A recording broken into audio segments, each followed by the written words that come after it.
Apprenez à célébrer vos différences et à surmonter les conflits. La plupart des ruptures, divorces ou conflits ne proviennent pas du manque d'amour entre les conjoints. Si vous voulez vivre un mariage épanoui, vous devrez apprendre à célébrer vos différences. Lorsque celles-ci ne sont pas reconnues et appréciées, elles deviennent un sujet de frustration. Vous vous retrouvez alors dans la situation où chaque conjoint s'emploie à tout faire pour changer l'autre, ce qui généralement est peine perdue. Les points qui vous différencient de l'âme sœur peuvent être une source de bénédiction si vous savez en saisir la valeur, ou au contraire, à l'origine de conflits si vous avez du mal à les accepter.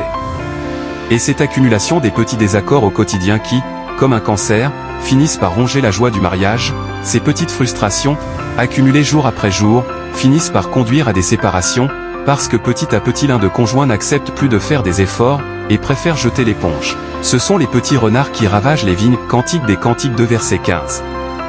Beaucoup de nouveaux mariés font face à une certaine désillusion après leur lune de miel, parce qu'ils découvrent que leur conjoint n'est pas exactement comme ils avaient espéré. Pourquoi ? Parce que la majorité des célibataires n'épousent pas la réalité, mais le rêve qu'ils chérissaient depuis l'enfance. Bon nombre de gens achètent un produit à cause des vertus annoncées, ou encore des fonctionnalités que ce dernier devrait satisfaire. Dans la réalité quotidienne, ils finissent par être déçus, parce que ce qui avait été annoncé ou pressenti ne correspond pas à leurs attentes. Il en est de même dans la préparation au mariage. Beaucoup déchantent, surtout les femmes, en constatant ce décalage. La déception laisse la place à un sentiment de frustration qui est en fait le résultat des attentes irréalistes. C'est la raison pour laquelle il est indispensable de s'assurer que cette harmonie évoquée dans les chapitres précédents est respectée, dans la mesure où vous avez fait un choix réfléchi, dirigé par l'esprit, et non par vos émotions.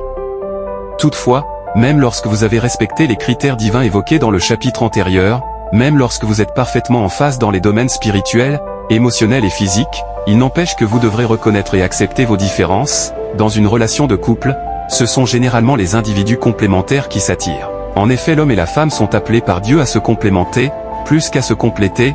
L'auteur part du fait que vous avez entendu, comme tout le monde, que le mariage est l'union de deux moitiés pour ne former qu'une seule chair, autrement dit 50% plus 50% égale 100%. Dans les faits, ce n'est pas exact, ces 50% sous-entendent que les êtres humains ne sont pas complets. Or Adam et Ève l'étaient tous deux à cause de la gloire de Dieu qui les remplissait. Vous ne pouvez vivre dans sa gloire et rester incomplet. Ce mot est synonyme d'inachevé, de non abouti. Il n'est donc pas applicable à l'être humain puisque la Bible dit que Dieu, après avoir créé l'homme et la femme, vit que cela était très bon. Dieu vit tout ce qu'il avait fait et voici, cela était très bon. Genèse 1 verset 31, il est aussi écrit que ses œuvres sont parfaites. Deutéronome 32 verset 4. Adam n'était pas la moitié d'Ève, et Ève n'était pas la moitié d'Adam. Être une moitié signifie que vous n'êtes pas entier, mais brisé ou blessé. Le mariage que Dieu bénit, c'est 100% plus 100% égale 100%. Voilà pourquoi la Bible déclare que c'est un mystère. Il ne s'agit pas de mathématiques mais de révélation. Par contre, le fait d'être complet ne signifie pas qu'il n'y ait pas besoin de complément. Il y a des choses que Adam pouvait faire seul, et Ève aussi, mais pour accomplir le mandat divin que Dieu avait confié à Adam sur terre, il fallait une partenaire, une compagnie à Adam. Dans cet ouvrage, l'auteur propose 5 domaines dans lesquels nous devons reconnaître et célébrer nos différences. Dans cette vidéo, nous aborderons 2 domaines, à savoir, le premier domaine est celui des différences liées aux univers masculin et féminin. Lorsque nous ne comprenons pas l'autre, nous avons tendance à le trouver anormal, et nous voulons tout mettre en œuvre pour l'aider à retrouver sa normalité, selon notre propre perception, c'est-à-dire selon notre cadre de référence. Ainsi, dans la plupart des couples, les hommes veulent changer les femmes, et les femmes veulent changer les hommes. En fait, tous deux vivent sous le même ciel, mais pas dans le même monde. L'homme vit dans l'univers masculin, et la femme, dans le féminin. Chacun a son langage, ses sensibilités et codes de conduite. Par exemple, dans le monde masculin, le mode de communication est essentiellement non-verbal, tandis qu'il est très verbal dans le monde féminin. Les hommes utilisent le langage essentiellement pour transmettre des faits quantifiables, vérifiables, concis et précis. Vous comprenez pourquoi leurs conversations sont souvent très brèves. Les femmes, à l'inverse, utilisent le langage pour nouer, entretenir et renforcer des liens.